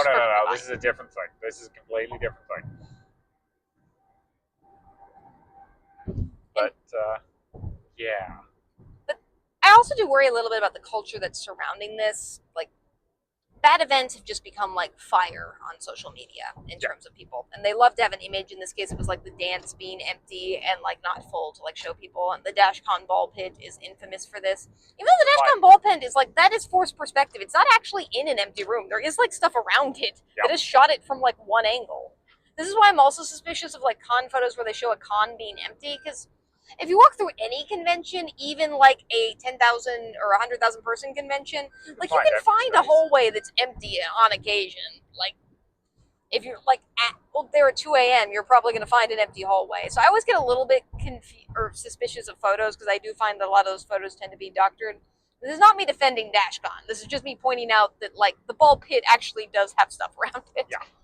Again, my equivalent example of that is stuff like the pictures of. I remember when the Fire Festival was going on, and seeing the pictures of the like luxury food they were provided, which was like the most basic cheese sandwich you've ever seen. Just because it helps to like have that imagery to like, I guess, sum up the disaster of the event. Yeah. But just know that some of that imagery is not always what you think it is. Yeah. Or again, the Willy Wonka experience, that like one actress who'd been hired to be an Oompa Loompa just looking very depressed. Which, to be fair, I do appreciate the fact that for that Willy Wonka event, like the performers who got hired for it all basically ended up with better jobs as a result of that. Because people are like, oh wow, these are some jobbing actors who tried their best while getting screwed over by management. So that they got enough notoriety out of it to get some actual decent roles, and I'm happy for them. Mm-hmm. Sorry, we've kind of moved away from. Yeah, we have. Back to the topic at hand. I have problems like making fun of people. I will admit that to I think probably the level like the average person does sometimes. Like I'm fine doing it in the privacy of my own home. I have a little bit more trouble like doing it on social media. And I absolutely do think you should put people on blast if you didn't get paid because you deserve to be paid. Yeah, I would agree. And I absolutely do think that all these cons based on their like notoriety and what they did probably do they deserve bad press about them. They do not deserve any sort of like harassment of people as individuals because no one deserves that ever. Yep, I would agree. Just to put that out.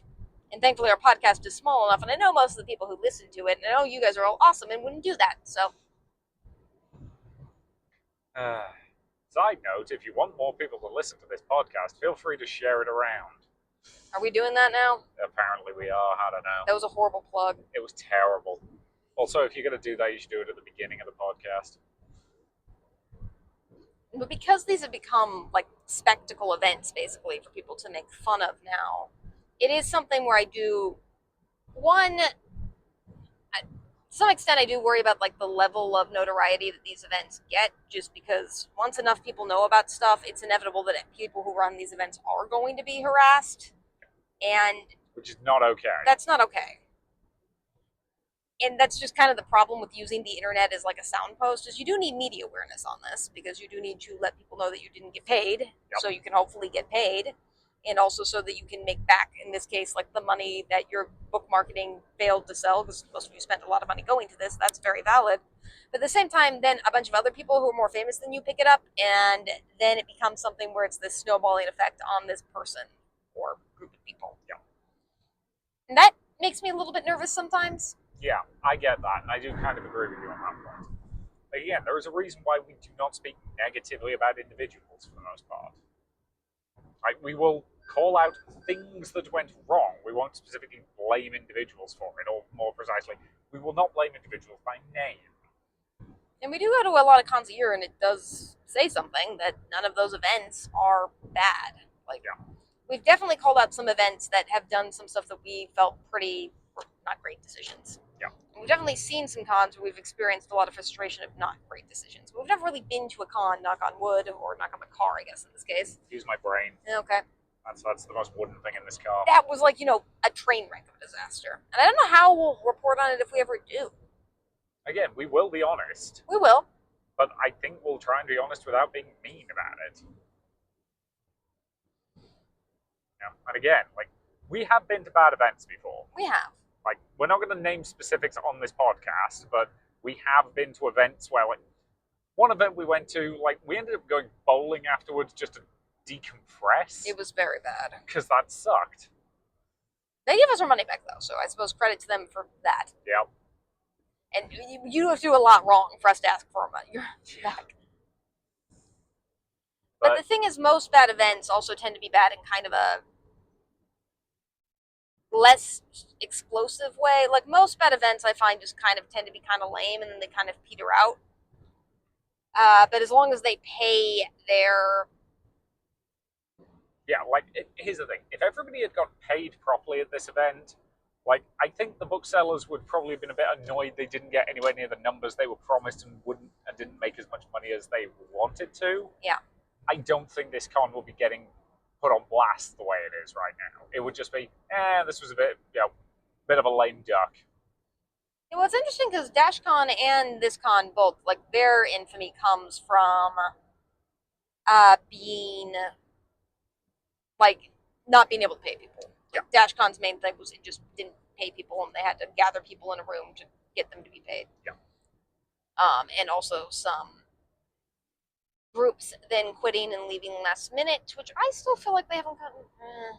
Again, you and I are both of the opinion that they were not in the right for leaving when they did, but that's not a discussion I think we're really qualified to talk about. It's in that not. regard. Welcome to Nightville. I'm sure they don't post stuff anymore, so we weren't there. We don't know. We weren't there for the conversation about how all that happened. Yeah.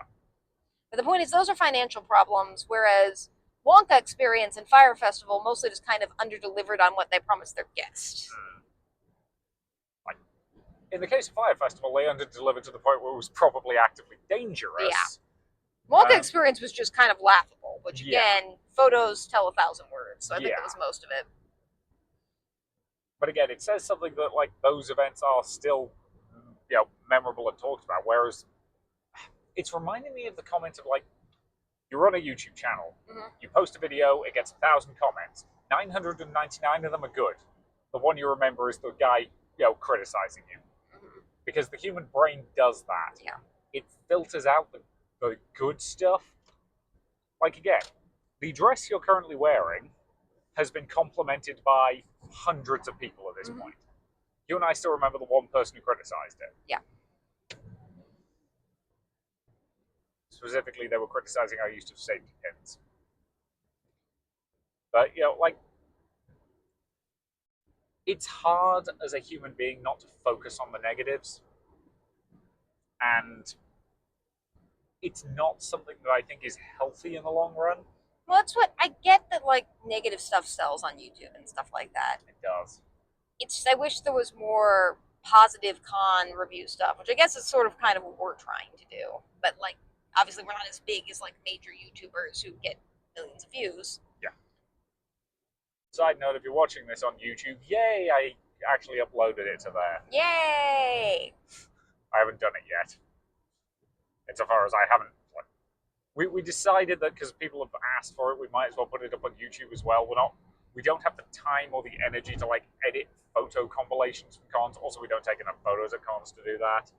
So it's going to be a still image for the time being. But hey, if you want second screen content, yeah, content, or if you're an editor who's willing to do very basic video editing for us for absolutely no money. Yeah, basically we just need you to put in photos at timestamps. That would be the extent of the editing. Yeah. And maybe edit it out when I say curse words accidentally. Just leave them, it's fine. Or use one of the comedy things. Yep. Maybe a duck quack. That'd be fun. Yeah. Anyway. So, yeah. This is probably a little bit scatterbrained talking about this generally, since it's more of like our thoughts and feelings on it as opposed to like what happened. But there's a lot of YouTube videos about what happened that you could watch instead. If you want the details, look them up. They're not hard to find. Some of them are pretty good at giving you a good overview. It was just, I think, a struggle for me, like, watching some of those videos. Because some of it, like, not paying people or, like, not putting them in accessible hotels or recompensating them for stuff is, like, extremely valid criticism that should be aired. Yep. Some of it, like, events being at the wrong time or not having a very good moderator, I'm more just like... That happens. Yeah. We've been to enough cons to know that happens. Particularly at first-year cons. Yeah. And again, part of it's down to how the con handles it, and part of it is just you accept that some things are going to go wrong, especially with a first year, and you move on and you comment on it to the convention. Again, this is the old praise in public, criticize behind closed doors thing. Like, you give them your feedback and you say, hey, I think this, and this could have been done better, and that gives them some things to work on for the next year. That's fine. But yeah. If you're claiming that your identity got stolen multiple times in order to avoid paying vendors, that's a problem. Yeah. And I want to be clear, this is not me defending this festival. It was clearly this person committed fraud. Like, there's no way around that. They committed fraud. Yep. And allegedly. I suppose we do have to say that. I hate the word allegedly just because YouTubers now use it in like a way that doesn't actually imply allegedly. Yeah. Which you should use because respect the justice system. Yeah, like no charges have at this time, as far as we're aware, been filed against this person. Yeah, I do just want to be clear that, like, assuming what everyone says is accurate, this person meets the textbook definition for what fraud is. Yes. And that can be settled at a court, and this person likely won't see jail time because of it, but it's still not an okay thing to do. Agreed. But at the same time, the problem, what frustrates me the most about all of these events is they just make things that much harder for people who are trying to do a good job. And it's also leading to, I can't say the person's name because we promised we wouldn't, but I'll just call it the Wild Wild West Con effect, where a bad thing happened at that con. It was not the con's fault. Somebody made a YouTube video that didn't necessarily, I don't want to put words in that person's mouth, say it was the con's fault. but kind of implied that the con would have sucked anyway, even if that hadn't happened. In spite of the fact that everybody we know who went to that con was having a good time up until the point at which the venue screwed them over. Yeah. So, yeah. And you absolutely should report on that, because the venue deserves to be called out for that. Yeah. But, like, you can do so in a way that's, like, mindful of stuff. Yeah. So, yeah, that's some very rambly thoughts on all of that stuff. Yeah, and how to, like, not run cons, which is mostly just try to stay within your means. Don't try to overpromise and underdeliver. Maintain communication with people. Yep. All that jazz. And start small. Start small. Don't start by yourself.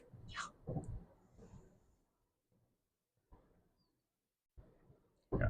And generally, it's like, keep in mind with like celebrity guest, I think it's kind of one of those catch-22 things, because the thing that happened with both this con and with the Fire Festival is like the deals you were actually offering to people were good deals, which is why a lot of people came. Like, you volunteered to pay for a lot of people's hotel rooms, so they agreed to go because that was a really good deal for them. Yep. Similar with the Fire Festival, despite the fact that people make fun of Fire Festival attendees, like, they were offering a villa on the beach with flights included to the Caribbean for $500 for like 2 people. Like, that's an insanely good deal. Yeah. Like, even if there wasn't a music festival on, that's a really good deal. Yeah. And that's why people signed up. Yeah. Yes, it was a lot of money, but it was also like a lot of money that, like, for what it was a good deal. Yeah. Like, it was a sufficiently good deal that more people probably should have raised an eyebrow and gone, But again, it's easy to get caught up. It's easy to get caught up, and if it's not something you're used to, like, buying or purchasing, you might not know. Like, most of the book talkers who went to that event probably don't know, well, one, they might not know how many people were promised that same deal at the same con. Yep. And if they were, maybe they just assumed that the con, like, just had money, because they don't go to a lot of cons. Yep. It's also entirely possible, like, at least one of the cons we go to gets money as a grant for being an educational event. Mm-hmm. And they invite, a bunch of PhDs, and, like, you presented there specifically as your persona, as, as Dr. I can't remember. Are we saying surnames? Dr. Caroline. Okay. Specifically in your persona as Dr. Caroline, Professor of Ethics, specifically because this was a convention that really liked having PhDs who, they had a grant from the Humanities Foundation. Yeah, so. who could talk on a wide range of subjects. So you were there along with, a couple of PhDs of engineering and physics and, all of that kind of jazz. And again, like, that's a perfectly fine way for a con to have money, and it's entirely possible that people assumed that this convention had money from some kind of grant. I mean, it's also the case that, like, with a lot of first-year conventions, they might just have a cash influx or stipend from a donor, or maybe it's money that they've saved up, because with businesses, you can run them at a loss effectively for a while, and some people do that. They make a really spectacular event the first year to get more people to come the second year, and that has worked as a success story in the past, and it can be hard to tell when an event is just pouring money in at the beginning. Yep. GalaxyCon definitely does that. Like, they still lose money on a ton of their events, I can tell. Yeah. Like, Animate, I do not feel like they're making money on at the moment. At least they definitely didn't the first year. Yeah. The second year might have been closer. I don't know what they're doing for this year, because they are very much pressing, like, they really want you to get a room this year. But, like, again, they are a big corporation who can afford to lose money on an individual con with the promise that it'll make money in the future. That was Amazon's business model. That they were we will go into a particular market, we will do it much cheaper than all the competition. We will lose money for a while, but once the competition is put out of business because everybody's using us because we're cheaper, we'll put the prices up and we'll make money. Yeah. That was Amazon's business model for quite a while, and it worked. Like, was it ethical? Probably not. Was it effective? Oh God, yes. And again, it's perfectly fine for a con, to run at a loss for a few years to build up the momentum to the point where they can start making, money. That's fine. Or at least generating, like, a break-even nonprofit status, depending on what the status of the con is, because some are for-profit, some are non-profit. Yep. That's fair. Yeah. Again, the background behind the scenes stuff of cons is always kind of fascinating to us. And again, I do wish more cons would do what the Sengala project did, which was they had an entire panel where they broke down the finances of the con. Well, something I think I might want to start doing if we have more time this summer, or if anyone out there happens to be listening, is reaching out to more con owners and con staff just to interview them to get a little bit more idea of what goes on behind the scenes. As you've seen, we are a podcast that tries very hard to be nice. Yeah. If we're at something like a Books of whatever the heck its name is, why is it called A Million Lives Books? What does that even mean? I don't know. Well, that's not a good name. Let's just start there. Like, market your name better. Like, call yourself Book Talk Con, although I guess that would just make you Tumblr Con, because now if you, like, call yourself, like, after a particular culture, everyone just thinks Tumblr Con. Yeah. Although Book Talk is not trademarked, so fine. Yeah. Anywho. Yeah, TikTok would probably come after you anyway. But if, as you can see, we try to be con positive most of the time. If we are at a Books whatever, we will be honest, but we will probably also try to, like, talk about things the con did do well in that context, even if it's very limited. Yep. Even if it just, comes down to praising the individual people who ran panels. Yeah. Who, by all accounts, did a pretty good job. But I think it would be useful to interview somebody who runs a con. So if you are somebody who runs a con or just volunteers at a con and want to talk about it, we're more than happy to do interview episodes with you. Yeah. Which we'll do over Zoom and not in our car. You don't want to just kidnap random con chairs? If you want the experience of sitting in the back of our car while we interview you, we will absolutely do that. If we put this on YouTube, we'll probably even record that if you're consenting. But, like, I assume probably you just want to do it over Zoom. Yeah. So yeah. Do we have much else to say at this point? So this will be our last kind of, I think, a little bit more random episode for a while, unless we do start interviewing people, because Colossus, probably WeepCon and Indie after that, then Animate, Origins. We're going to get busy. Yeah. That's just me crying, don't worry. But yeah. Again, it's going to be a good summer. It will. And summer is when cons tend to be at their peak, generally. So we're staying. Again, kids are off school. Yeah. Parents more likely to be off. The weather is nicer. So for those of you who are looking out for any future content, we're probably staying in Ohio, Indiana, and Pennsylvania for our kind of main states. Maybe one in Kentucky. That sounds about right, I believe. I'm not aware of any specific ones beyond that. And I want to be clear, the back half of this episode was not reviewing Mythic Realms. It was us talking about con disasters just for fun for a bit. Just because, again, Mythic Realms, we enjoyed it, but that wasn't enough to fill an hour and a half episode of this podcast. Whereas I thought the episodes need to be like 2 hours long, but we had a 2.5 hour drive and we wanted to fill it. Yeah. Let's be honest. Yeah, it was mostly that. Yeah, we're 15 miles further up the highway, and then we'll be turning off towards home. Or we could stopping at Taco Bell at not sponsored Taco Bell. I mean, it does sound like we're getting non-sponsored Taco Bell. Are we? I don't know. You've suggested it twice. I don't know. And now I'm kind of in the mood for it. Okay, well, we'll update you on that. Oh, I do want to talk briefly about Wild Wild West Con, because we said we were going to finish that, because we recorded that episode on Saturday. Yeah, we did. And we completely forgot to do that, so sorry about that. Sorry about that. I meant to do it at the beginning of the episode, and I forgot. It's fine. So, we attended 2 panels at the end of Wild Wild West Con. We got back home that night. They were pretty basic. One was just kind of an overview of getting people interested in steampunk, which was interesting. Yep. Talked a little bit about steampunk personas, which I do find interesting, because sometimes people send a steampunk con entirely in their steampunk persona. They're just that person for the entire weekend. One thing I did find very interesting about personas is a while ago we attended a panel by Madame Askew and the Grand Arbiter. Yes. Where they were talking about, what's the panel official called? Undressing the Victorian gentleman and the Victorian lady or something like that?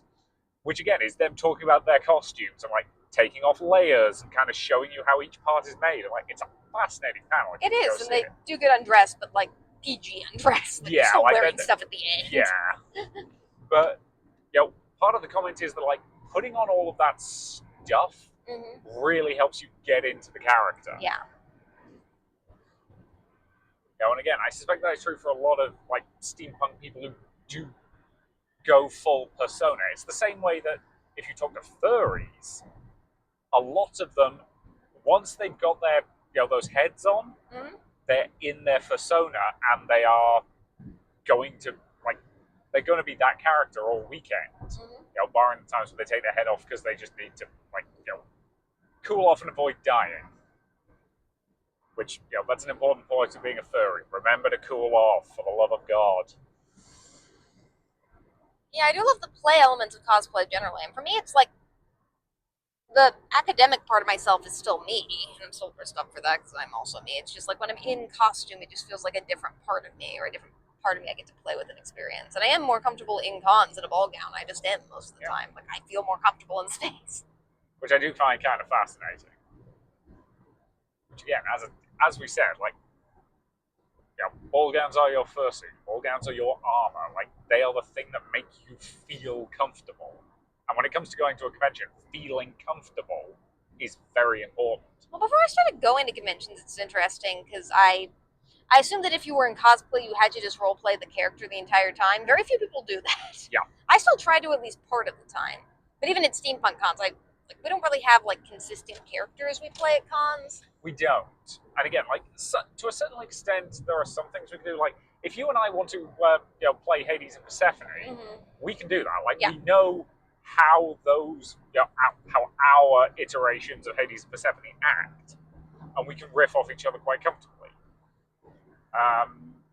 Again, same goes for Titania and Oberon, or one of the things we have volunteered to do at Colossus, and God help us, is the improv thing where we're going to be wearing our Barbenheimer costumes.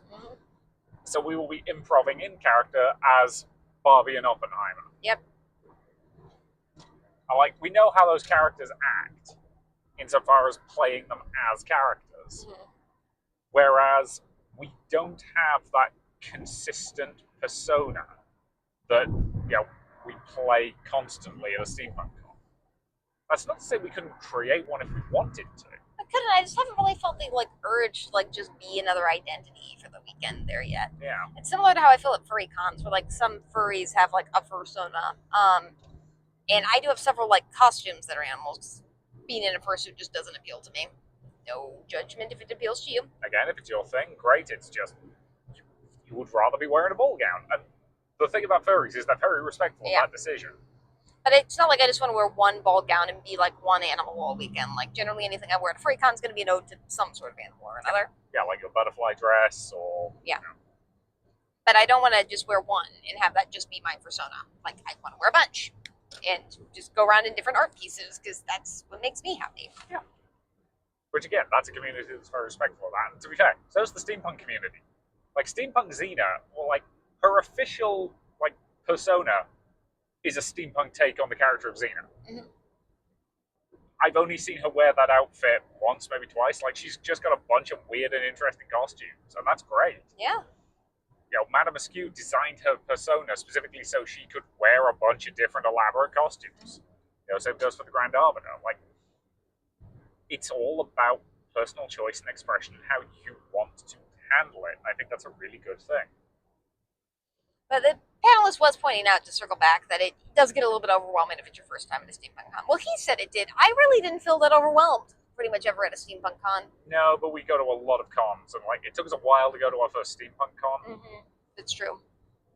And you were a little overwhelmed with the first one just because the dress had issues. Yeah, the back of my dress broke. No cosplay repair.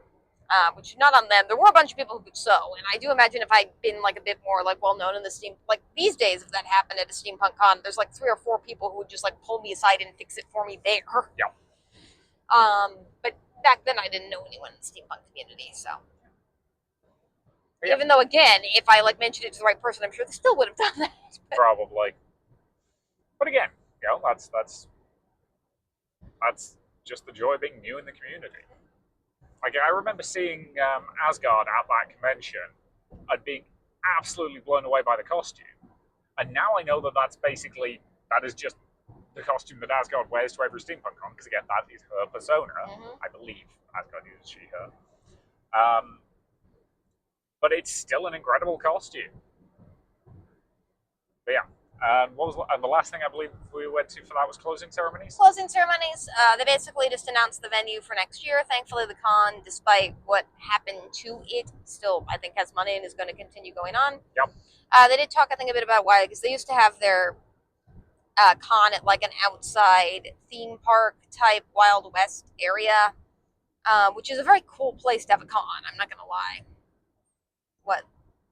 No, Basically, it's like a Wild West town, but like one of those like fictional ones they make for film that you could just have your con at, which is super cool. But super cool. Like part of the reason that they are called Wild Wild West Con is that part of the movie Wild Wild West was filmed at that venue.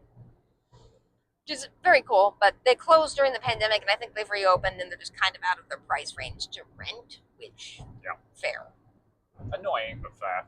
But they did find a new venue that I think is not on Native American reservation, which is probably good because then you have to actually obey rules. Yeah, the law on that stuff is way too convoluted for us to talk about. Since we're And to be clear, this is not me bad-mouthing Native Americans who, let's face it, have had a very hard time in America for a very long time. It's mostly me bad-mouthing Crucino pit bosses. Yeah.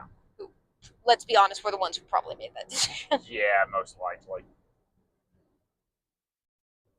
But yeah. And again, it was cute to see everyone. They've asked people to spread more positive information about their cons. So that's what we're doing here. Yep. And I do hope they continue to grow. And I don't know if we'll be able to make it out there next March. That's a long time away for us. And that's still during the school year. But we would like to. We would. But again, anything we have to fly to is hard. Much more complicated than anything we can drive to. And yeah, there's some places that are borderline. Like if it's like 12 hours, like we probably couldn't do it, but we could try. And like, you know, if we planned it just right, we might be able to. But like Tucson is like 30 hours, and that's just not viable. Feasible. Like again, that's about the level of distance that we went to for your friend's wedding in California, and for that one we took a plane. Yep. We thought about driving just because we really don't like flying. We couldn't manage it. Like, it just was not possible. So we flew out, we had fun. But yeah. That is irrelevant. Yeah. Fun is irrelevant. I want that on a t-shirt. Probably with a picture of 7 of 9. So, next week, you'll probably see us exhausted a week from tomorrow, which will be Sunday. Yep. Driving on the way back from Colossal Con. Yep. You ready? No. I'm not either. Love how we talked about how we wouldn't go to Colossal Con again, like for the beginnings of this podcast, like 6 times, and now we're going again. Again, you volunteered us for the in-character cosplay thing. Like, you didn't think we were going to get in. And if we hadn't got in, we probably wouldn't be going. Yeah. Well, hopefully they still let us in. Why would they not? I don't know. Maybe they lost the list. Yeah. To be clear, that did not happen. We're not bad anyway. We're just in, like, paranoid what could go wrong mode. It's fine. Colossal, as I think I've mentioned before, is a very, like, it's a good con if you want to party at a water park, but it's just outgrown its venue. It's very, very crowded, and as people who are mostly there for, like, panels and events, it's hard to get into panels and events. And as somebody who can't stand in lines... Yeah. Again, we'll talk about it. We'll talk about it when it's there. Some of these problems are unavoidable. We'll give it its full review next week. Yeah. Okay, so I think for the most part, that's it for this. Let's do a cheeky Taco Bell. No. You can't do a cheeky Taco Bell because cheeky is reserved exclusively for Nando's. And you can't do a cheeky Nando's in this country, bruv, because you don't have cheeky Nando's here. Fine, let's do a farty Taco Bell. Why? It's accurate. I mean, yeah, but at the same time, why? By the way, if you've never seen the cheeky Nando's meme, look it up. It's hilarious. We'll see you next week. Oh, God, Colossus is going to be interesting. Yeah.